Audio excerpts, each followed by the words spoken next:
없이 살 수 없네. 죄인의 구주여, 그 귀한 몸의 피로 날 구속하소서. 구주의 사랑으로 흘리신 보혈이 내 소망 나의 위로 매일 영광됩니다.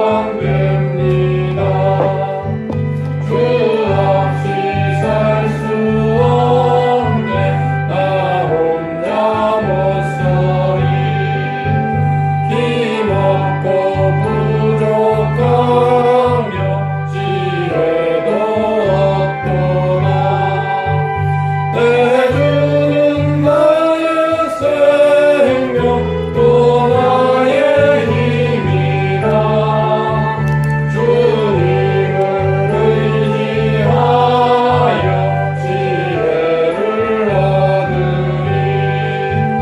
주 없이 살 수 없네. 내 주는 아신다. 내 영의 깊은 강구 마음의 소원을 주밖에 나의 마음 위하여 주리요. 내 마음을 위로하사 영원케 하시네. 주 없이 살 수 없네. 세월이 흐르고 이 깊은 고독 속에 내 생명 끝나도 사나운 풍랑인데 날 지켜주시니 내 곁에 계신 주님 늘 힘이 됩니다.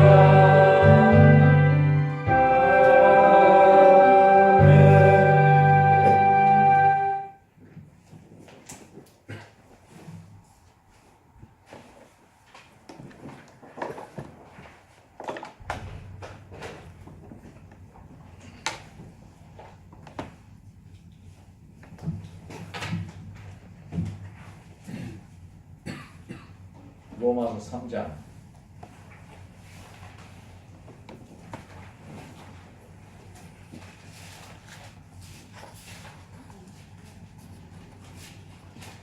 10절 말씀부터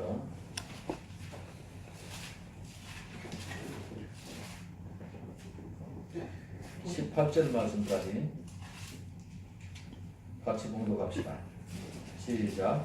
기록된 바 의인은 못나니 하나도 없으며 깨닫는 자도 없고 하나님을 찾는 자도 없고 다 치우쳐 함께 무익하게 되고 선을 행하는 자도 못나니 하나도 없더라.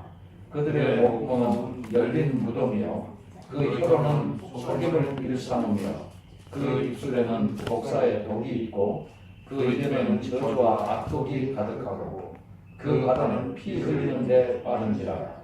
하늘과 고생이 그 길에 있어 평강의 길을 알지 못하였고 그의 눈앞에는 하나님을 두려워함이 없느니라 함과 같으니라. 아멘.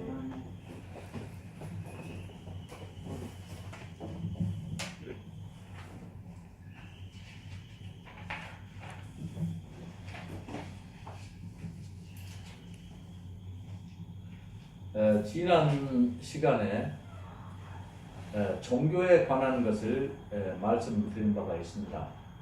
종교를 한마디로 정의하자면 그런 것입니다.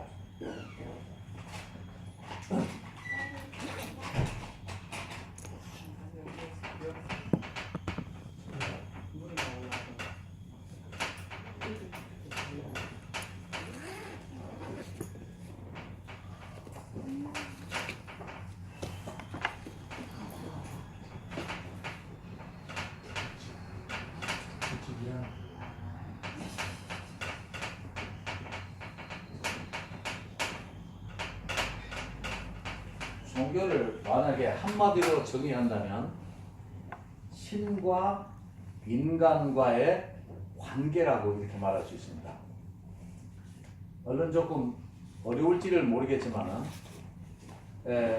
종교 넬리 가레, 넬리 지오는 넬리 가레에서 왔는데 관계를 그 설명하는 것이 그 종교라는 것인데 어떤 관계냐 그러면 신과 인간과의 관계라는 것이죠.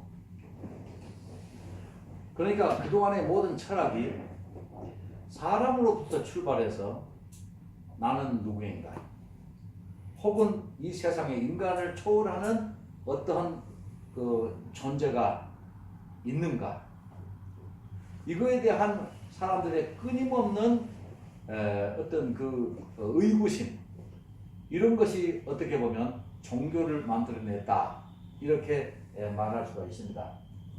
근데 신과 인간과의 그 관계를 파헤치고 정의를 내려주는 것이 만약에 종교라고 한다면 이 종교는 철학의 대명제가 되어야 하는 것입니다. 왜 그렇습니까? 철학은 나는 누구이며 인간을 초월하는 어떤 존재가 있는 것인가? 그럼 누구인가?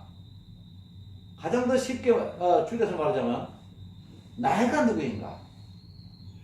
분명히 존재하는데 생각을 하는데 세상 모든 것을 내 주관적인 입장으로서 설명하고 있는데 그럼 나는 누구인가?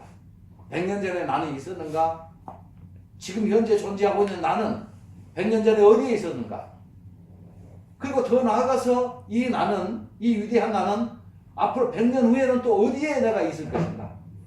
내가 있고자 하는 그 장소는 나의 의지로서 그것이 갈 수가 있는 것이고 있을 수가 있는 거, 될 수가 있는 것인가?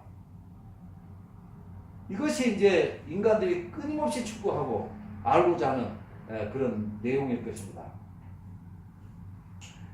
왜 종교가 신과 인간과의 관계냐 그러면 신과 인간과의 그 관계를 해결할 때, 밝힐 때 거기에서 어떤 재신 행위가 나오기 때문에 그렇습니다. 신이 있느냐 없느냐 존재하느냐 존재하지 않느냐 그것을 떠나서 존재하는 인간 우리는 분명히 존재하고 있습니다. 신은 거기에 대해서 인간과의 어떤 대척점이 있는가 아니면은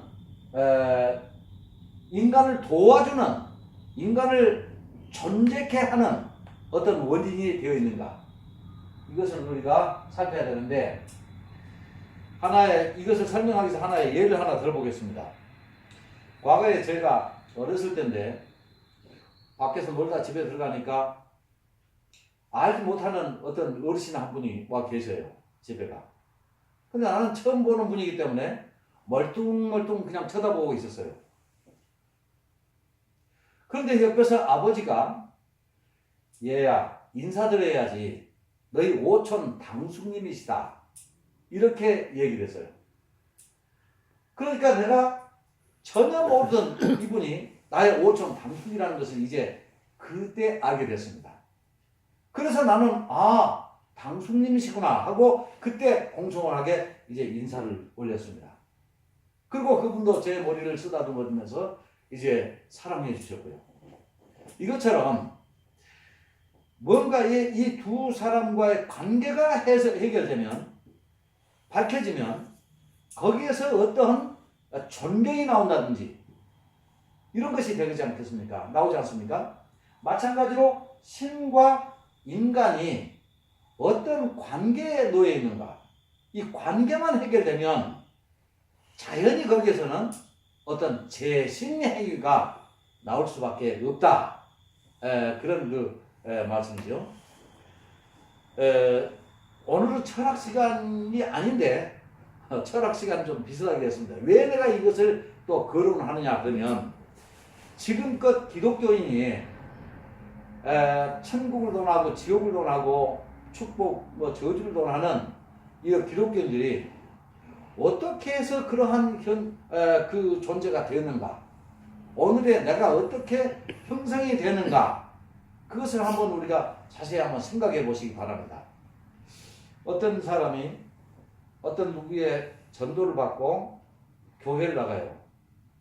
그리고 교회에 나갈 때 이러한 모든 인간과의 관계라든지 종교라든지 그리고 또 비교 종교와 그러니까 다른 종교와 기독교와의 그 비교 이런 것들을 다 끝마치고 난 다음에 전도를 받아서 교회로 나가는 이런 사람들은 거의 없습니다. 그냥 가가지고 내가 절을 가든지 혹은 교회를 가든지 먼저 간 사람들 혹은 그곳에서 가르침을 주는 사람들에 의해서 나는 거기에서 필요한 사람으로 하나씩 변해가는 것이죠. 채워져 가는 것이죠. 당연히 기독교인들도 마찬가지로 이제 교회를 나가고 교회 가면 어떤 그 의식적인 것에서부터 시작해서 교회 가면 찬송을 해야 된다, 기도를 해야 된다, 뭐 헌금을 해야 된다, 아니면 여타 어떤 행위를 해야 된다, 교회 봉사를 해야 된다, 뭐 그런 것들을 교회에서 자연스럽게 앞서간 사람들로부터 혹은 지도자로부터 배워간단 말이에요. 그래서 교회에서는 자기들이 요구하는 그 어느 정도 수준에 도달을 하면 당신은 이제 기독교인이다 해가지고 세례도 학습도 이렇게 줄 뿐만 아니라 성직도 이렇게 준단 말이에요. 그러면 이제 성직이 돼서 받아서 집사님이 됐다, 권사님이 됐다, 장로님이 됐다, 혹은 목사가 됐다 이렇게 하면은 나는 이제 아주 최고도의 그 기독교가 요구하는 그러한 그 수준을 이렇게 충족을 시켰기 때문에 나는 당연히 참다운 기독교인으로 그렇게 자체를 하고 또 그렇게 또 자리매김을 해주면서 또 나는 또 그렇게 인식이 돼요. 그렇게 해가지고 나중에 그렇다 그러면 좀 더 우리가 참된 진실한 기독교인이 되기 위해서는 그럼 성경에 대해서 좀 더 많이 알아보자. 그래서 이제 교회에서는 이런 사람을 위해서 성경 공부를 시작하는 것이죠. 교회마다 성경 공부를 하지 않는 교회가 거의 없을 것입니다. 근데 이 성경 공부가 지금까지 해왔던 이 교회의 성경 공부를 좀 분석을 해보면요. 이게 뭐냐 그러면 사실 따지고 보면 이런 정도를 성경 공부를 한다고 하는 것이 참 우스운데 분석을 하는 거예요. 성경은 66권으로 되어 있고 그리고 총 절은 몇 절이고 총 장은 몇 장이며 뭐 이래가지고 당연히 어떤 그 데이터를 분석하는 이런 것. 그러니까 이런 정도를 보면요. 전부 다 요즘 컴퓨터 시스템이 잘 돼 있어서요. 다 나오는 거예요. 그 데이터가. 이스라엘의 역사라든가 또는 뭐 어떤 사람의 일생이라든가 뭐 이런 모든 것들이 컴퓨터만 이렇게 치면은 칠 줄 알면 다 나와요. 어떤 사람의 일대기를 보자. 그럼 그 사람 이름을 치면 다 나오는 거예요. 그런데 교회의 성경 공부가 이런 컴퓨터 하드에 수록되어 있는 이런 모든 내용을 전부 다 개인의 머리에다 옮겨주는 것을 성경 공부라고 이렇게 해왔다 그런 얘기예요. 그러니까 우리가 아무리 많이 노력을 해도 컴퓨터에 수록되어 있는 그런 데이터를 다 집어넣을 수가 없어요. 거기다가 성경은 또 얼마나 많은 양을 가지고 있습니까? 그런데 이런 정도를 가지고 성경 공부를 한다. 그래서 무슨 마태복음 하면 마태복음 몇 장에서 몇 장까지 있고 또 그 안에는 어떤 내용이 있다. 뭐 이런 것을 잘 알면 교회에서는 성경 공부를 충실히 잘했다. 이렇게 또 인정을 한다는 말이에요.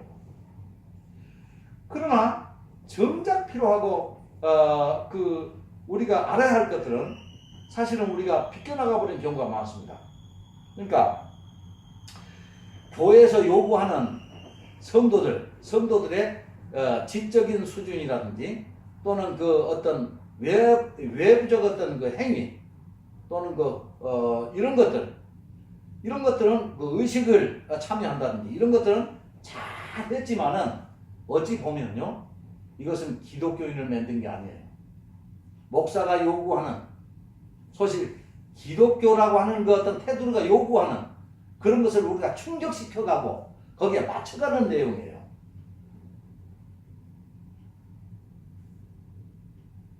그러면 이 땅 위에서 이런 모든 그 철학적인 모든 문제, 나는 있는데 생각을 하는데 이 나는 어디서 왔으며 지금 어떻게 해서 내가 실제로 존재하고 있으며 앞으로 우리의 미래는 어떨 것인가, 이러한 모든 것을 다 알고 그러면 기독교에 입문해서 과연 비교 종교학적인 의미로 봤을 때 기독교가 최우위이고 최고등이고 가장 우등한 그런 종교이기 때문에 내가 기독교에 입문한다, 이런 순서에 따라서 교인들이 왔느냐는 얘기예요.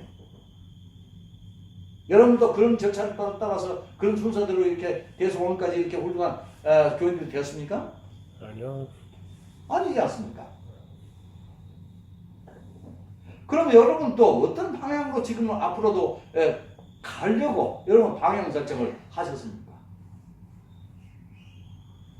그것도 없지 않습니까? 그럼 오직 교회에서 교회 지도자가 리드해 주면 되고 성경 공부를 습득하고 또 그리고 그러니까 이런 모든 우리가 지난 시간까지 거론했던 나는 누구인가, 종교는 무엇인가, 그래서 정말 신은 존재하는가, 이런 모든 그 과정을 전부 다 생략해 버린 채 그냥 일방적 주입식 방법으로 교회에서 주어주는 그런 그 정보에 의해서 나를 채우고, 그리고 나는 표면상 기독교인으로 변해가고 있단 말이에요. 만약에 교회에서 시행하고 있는 모든 절차를 잘 수행하고 그것만 공부 잘하고 목사가 원하는 대로만 하면 나는 정말로 가장 유익하고 좋은 기독교인이라고 하는 그런 판정이 주어지고, 이것이 옳은가? 만약에 그러려면 교회의 지도자가 이 모든 내용을 우리가 공부할 수 없는, 우리가 섭렵할 수 없는 모든 것들을 이 지도자가 완벽하게 다 알고, 그리고 그 완벽하게 아는 것을 기반으로 여러분에게 그걸 가르쳤을 때 가능하지 않겠습니까? 만약에 그 교회 지도자가 이런 모든 우리가 추구하고자 하는 모든 그 인생의 질서, 삼라만상의 질서를 전혀 모르고 그 절차도 모르고 이렇게 교조적으로 신학교에서 이것은 무조건 기독교에 나오면 야 이런 것이다, 신은 이런 것이다, 또 성경은 이런 것이다 하는 이런 주입식을 무작정 받아들였고, 그리고 왜 우리가 신을 추구해야 되는가 하는 모든 절차를 다 배제한 상태 속에서 자기도 그랬고 나도 그렇고 또 내가 가르치는 또 다른 사람도 그런 그 절차를 밟아간다면 이것이 정말로 우리가 바른 목표를 향해서 갈 수 있는 바른 신앙인이 될 수 있는 그런 길인가, 이걸 한번 생각해보자, 그런 얘기죠. 여기 계신 분들 전부 다가 아마 모르긴 해도 그랬을 거예요. 저도 과거에 그랬습니다. 조금 전에 제가 거론했던 모든 그런 절차, 우리가 기독교에 입문하기 전에 인간이 꼭 필요한 그 어떤 그 절대적인 그 어떤 가치에 대한 추구, 그리고 그 문제에 대한 해결이 선결된 다음에 내가 왔는가? 아니지 않습니까? 저는 지금 오늘 기독교를 부정한다는 얘기가 아니라 한번 우리를 이제 우리 자신을 점검해보고 그 위대한 내가 오늘까지 어떤 과정을 거쳐서 오늘 여기까지 와 있는가 하는 점이에요.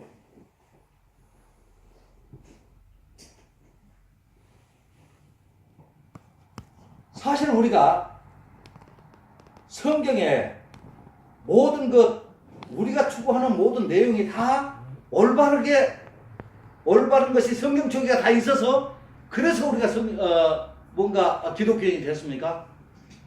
아닙니다. 성경을 보면요,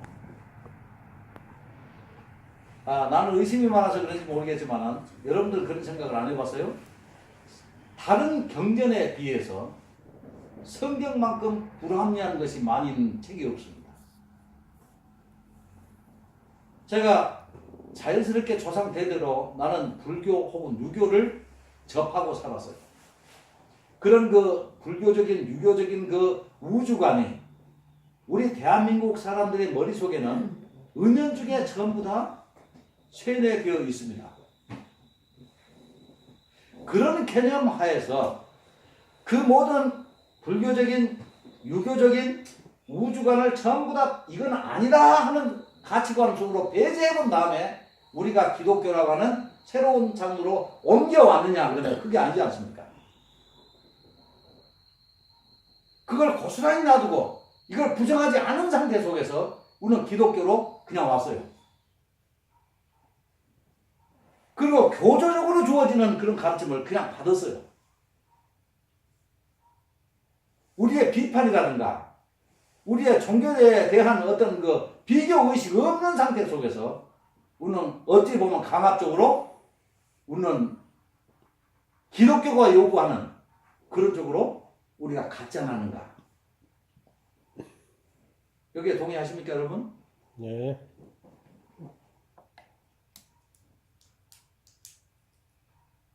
기독교의 최대 강점이 뭐냐 그러면 성경을 가지고 있다는 것이죠. 물론 타 종교도 경전은 다 있지만 우리가 내세우는 그 자랑 가운데 최대의 자랑은 성경의 위대함이 있습니다. 그럼 우리가 성경을 한번 분석을 해보자는 얘기죠. 성경을 한번 점검해보자는 얘기죠. 전에도 말씀드렸지만은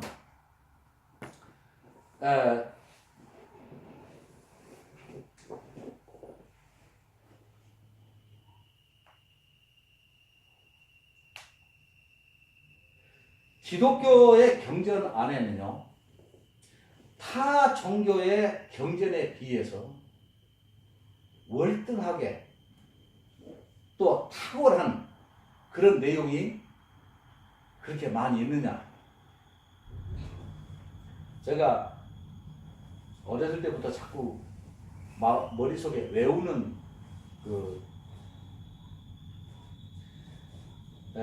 유교적 그 가르침이 있습니다. 그게 뭐냐면 천명지위성이요 솔성지위도요 수도지위교훈이라 하는 말이 있어요. 그게 무슨 말이냐면 하늘이 명하는 것이 사람의 본성이요. 그 본성을 잘 따라서 생활하는 것이 도덕이요. 그 도덕을 좀 더 잘 가꾸어 나가면 종교가 된다. 이런 뜻입니다. 그러니까 이 동양 종교도 말하자면 우리의 인간의 본성으로부터 출발해요. 그래가지고 점점 종교로 나아가는 그런 그 발전 양상을 가지고 있는데, 기독교 내에는요, 성경의 내용은 제가 어느 정도 교인 되기다가 성경에 대해서 눈이 떴는데, 그러다 보니까 너무 놀라운 것이 있었어요, 성경에. 그 어떤 내용이냐 그러면, 일반 다른 종교에 없는 아주 추잡하고 더럽고 부끄러운 내용이 성경 속에가 그것도 너무 많이 있는 것입니다. 유교 공자나 맹자 혹은 뭐 사서삼경 혹은 불교의 경전에 가도 그렇게 추잡하고 유치한 내용이 없어요. 사서삼경을요 한 줄 한 줄 풀어주는데 얼마나 멋있는 말인지 몰라요. 굉장히 멋있어요. 그 한 문자 하나하나씩 풀어나가면요 타목을 하는 만큼 그렇게 멋있는 글자가 있어요. 그러면 성경에도 그런 멋지는 글자가 있냐 그러면 그렇지 않아요. 성경은요, 차마 우리 애들하고 얘기할 수 없을 만큼 그런 그 부끄러운 내용들이 확 차 있어요. 저질의 기독교, 반문명적인 기독교, 너무 유치해서 입에 거론하기조차도 힘들 만큼한 그런 유치한 내용들이 성경에 다 있습니다. 그렇다면 왜 이렇게 추잡하고 더러운 그런 그 글들이 많이 있는 이 성경을 생명과 같이 귀한 것으로서 우리가 다루어야 되는가, 믿어야 되는가, 이런 비교 분석 없이 기독교인들이 됐다 이 말이에요. 그렇지 않습니까? 자, 그러면 그 신뢰를 한번 살펴볼게요. 신명기 23장에 보면 이런 말이 있어요. 너희 중에 몽설하는 자가 있으면 출전할 때, 이스라엘이 전쟁에 나갈 때 그 사람 나가지 말라는 거예요. 몽설, 참 남자로서는 입에 올리기조차도 부끄러운 내용이죠. 성적인 얘기죠. 남자가 이렇게 육체 조절이 잘 못됐을 때 몽설할 수가 있지요. 그 자연 현상이고 생리 현상이죠. 근데 그거를 했는 경우에 전쟁에 출전하지 말아라는 거예요. 근데 그런 내용을 거론하고 있거나 들먹이는 종교가 없어요. 조금 더 쉬운 얘기 한번 해볼까요? 같은 장에 보면 또 무슨 내용이냐 그러면 사생자 있잖아. 사생자. 사생자는 아빠가 누군지 모르는 아이. 그런 아이는 이스라엘 그 사회에서 앞에 나가서 살아갈 수 없도록 되어 있어요. 한번 읽어볼까요? 23장 1절 한번 누가 읽어보세요.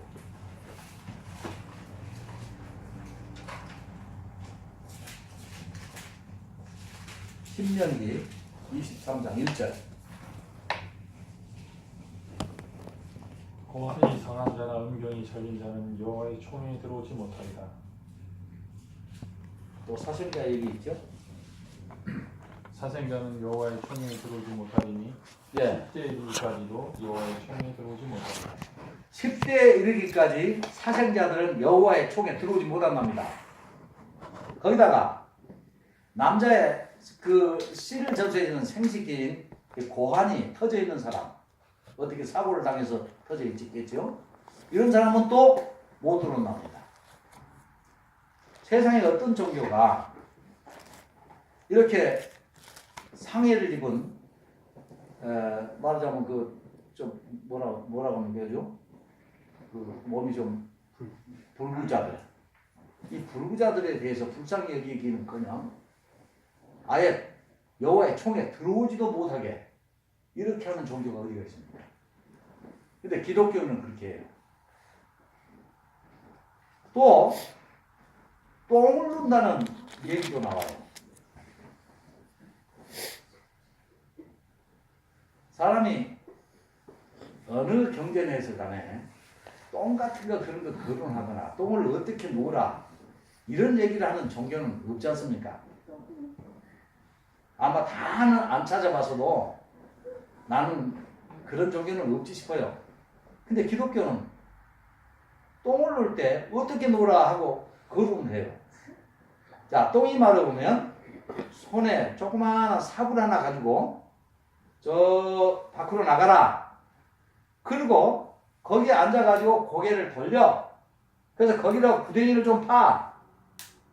그러고 나서 거기 앉아가지고 은나를 해. 그리고 그냥 일어나지 말고 이 작은 삽으로 거기 똥을 덮으라는 거예요. 그리고 해들 여기에 들어오라는 거예요. 다시. 참 제가 어느 순간 이걸 보면서요. 아, 기독교가 이렇게 유치한 종교란 말인가. 천명지위성이요, 수도지위교요, 솔성지위도리라. 아, 이렇게 하면 얼마나 멋있습니까? 근데 기독교는 똥을 누르려면 가서 어떻게 해라. 뭐 몸살을 하면은 또 어떻게 해라. 인간이 가장 부끄러워하고 나쁘게 물키는 그런 내용을 생명을 단다고는 이 성경에서 기록되어 있는데 그런 종류만 되어 있단 말입니다. 그리고 무슨 뭐 수관하는 자는 뭐 돌로 쳐 죽여라. 그런 게 다른 게 어디가 있단 말입니까? 근데 여러분들 그뿐만이 아니에요. 성경에 보면요. 여기 어린 애들 때문에 말을 못하겠는데 아버지하고 딸과의 그 부작절한 그 이상한 그런 관계가 그런 데 올 뿐만 아니라 시아버지하고 며느리하고의 그 부적절한 관계조차도 이렇게 얘기하고 있단 말이에요. 근데 그러니까 그런 것마저도 이런 것은 아주 잘못됐으니까 부끄러운 일이니까 그렇게 하지 말아라. 그건 나쁜 짓이다. 이런 얘기가 아니라 오히려 칭찬하고 있어요. 그런다 그러면 성경에 이렇게 부자연스럽고 또 저질스럽고 유치한 이런 내용을 성경에 있는데도 불구하고 이것은 잘못됐다.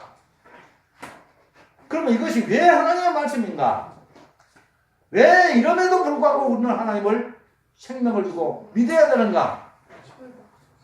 이런 것을 비교 분석 다 하신 후에 결론이 나와가지고 여러분이 세례를 받고 그리고 집사 장로가 되고 그렇게 해서 전도자가 되었습니까?